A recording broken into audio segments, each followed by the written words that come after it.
Hi friends, today special கொண்ட கடலை கச்சானை வச்சு நம்ம ஒரு கறி வைக்க போகிறோம். அதாவது சானா மசாலான்னு சொல்லுவாங்க. அது எப்படி சமைக்கிறதுன்னு பார்க்கலாமா? வாங்க வீடியோக்குள்ளே போகலாம். ஸோ ஃபர்ஸ்ட் ஆஃப் ஆல் நம்ம பிளெண்ட் பண்ணுறதுக்கு இன்க்ரீடியன்ட்ஸ் எடுத்துக்கலாம். அதாவது தேங்காய் அரை கப்பு, 2 ஊசி மிளகா எடுத்துருக்கேன். நான் உரப்பு குறவாக இருக்கனாக்கா நீங்கள் பச்சை மிளகா கூட எடுத்துக்கலாம். கேஷ்நட் அதாவது முந்திரி பருப்பு 4 எடுத்துக்கிட்டேன். ஸோ இதெல்லாம் போட்டு சட்டியில் நல்லா எண்ணெய் ஊற்றாமல் நல்லா சூடாக்கி வறுத்து எடுத்துகிட்டு அதுக்கப்புறம் நம்ம தண்ணி ஊற்றி இதை அரைக்கணும். ஸோ தேங்காய் பூ நீங்கள் வறுக்கிறப்ப நல்லா நிறம் மாறி ப்ரௌன் கலராக வரணும். ஸோ அது வரைக்கும் நம்ம அனல் குறவாக வச்சு வறுப்போம். தேங்காய் பூ நல்லா அழகான நிறம் மாறிச்சு, ப்ரௌனாக வந்திருக்கு பாருங்களேன். ஸோ இந்த மாதிரி இருந்தாக்கா நல்லா வாசமாக நல்லாயிருக்கும் குழம்பு. ஸோ இப்போ என்ன செய்யலாம், இதை ஆற விட்டு பிளெண்டரில் போட்டு தண்ணி ஊற்றி பிளெண்ட் பண்ணி எடுத்து தண்ணி வச்சுக்கலாம்.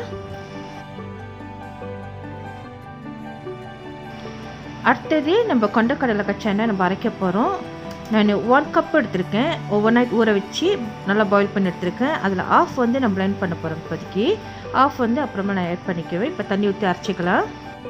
நம்மளுக்கு பிளெண்ட் பண்ணது ரெடி ஆயிடுச்சு. ஓகே, நெக்ஸ்ட் ஒரு வானவில் எடுத்துக்கங்க. அதில் எண்ணெய் ஊற்றிக்கலாம் தேவையான அளவு. கடுகு அரை டீஸ்பூன். கடுகு நல்லா வெடிக்க ஆரம்பிச்சிருச்சு.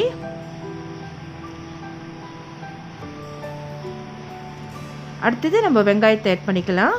நறுக்கி வச்ச வெங்காயம், அப்புறம் கறி லீஃப் 1. ஸோ இதுவும் போட்டு நல்லா நிறம் வர வரைக்கும் நம்ம தாளிக்கணும்.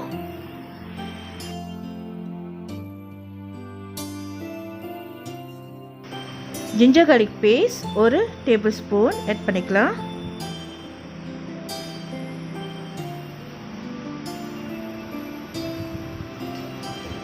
அடுத்தது மஞ்சத்தூள் 1 டீஸ்பூன், மிளகாத்தூள் 1 டீஸ்பூன்,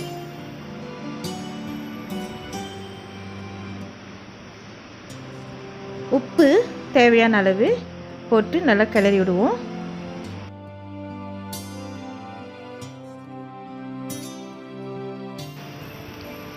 செரி டொமேட்டோ 5 நான் போட்டிருக்கேன், 2 வெட்டிட்டேன். நீங்கள் நார்மல் டொமேட்டோ கூட யூஸ் பண்ணலாம். 2 நல்லா பழமாக எடுத்துங்க. Coriander powder 1 teaspoon, garam masala 1 teaspoon add பண்ணி இதையும் நம்ம தாளிப்போம்.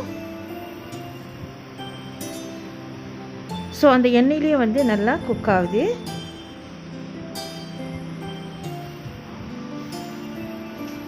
இப்போ நம்ம பிளெண்ட் பண்ணி வச்சுருந்தேன் கோகோனட், அதாவது தேங்காயெல்லாம் போட்டு பிளெண்ட் பண்ணிச்சுன்னா அந்த பேஸ்ட்டை ஊற்றிக்கலாம்.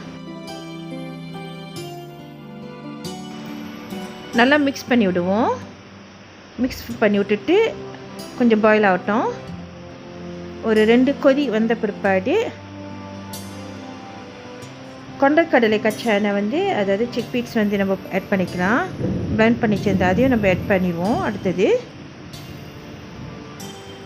ஸோ இந்த மாதிரி நல்லா பேஸ்ட்டாக இருக்கும். நீங்கள் தண்ணி ஊற்றி தேவைப்பட்ட தண்ணி ஊற்றிங்க. இந்த கிரேவிக்கு ஊற்றி கொஞ்சம் கொதிக்க விடுங்க.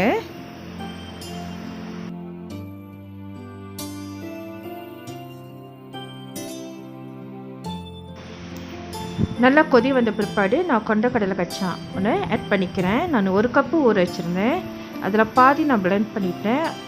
மறுபாதி ஆஃப் ஸோ கிரேவி ரெடியாகின பிற்பாடு இதோடு சேர்த்து நல்லா பாயில் பண்ணி விட்றேன்.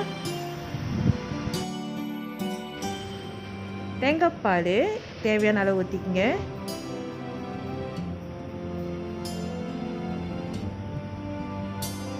நான் ரொம்ப தேங்காய் பால் யூஸ் பண்ணலை, நான் கொஞ்சமாக தான் யூஸ் பண்ணுறேன் இந்த நேரத்துக்காக. ஸோ போட்டு மிக்ஸ் பண்ணி விடுவோம். ஸோ குழம்பும் நல்லா கொதிக்க ஆரம்பிச்சிருச்சு. அதுக்கப்புறம் நம்ம கொரியண்டர் லீஃப் ஆட் பண்ணிக்குவோம். அவ்வளோதான், நம்மளுடைய சானா மசாலா, அதாவது சானானாக்கா கொண்டக்கடலை கச்சான் இஸ் ரெடி. இந்த வீடியோ உங்களுக்கு பிடிச்சிருந்துச்சுன்னா மறக்காம சப்ஸ்கிரைப் பண்ணுங்கள், பெல் பட்டன் அமுத்துங்க, லைக் பண்ணுங்கள், ஷேர் பண்ணுங்கள், காமெண்ட் பண்ணுங்கள். தேங்க்ஸ் ஃபார் வாட்சிங். God bless you all. Love you all. Take care. Bye. Happy cooking.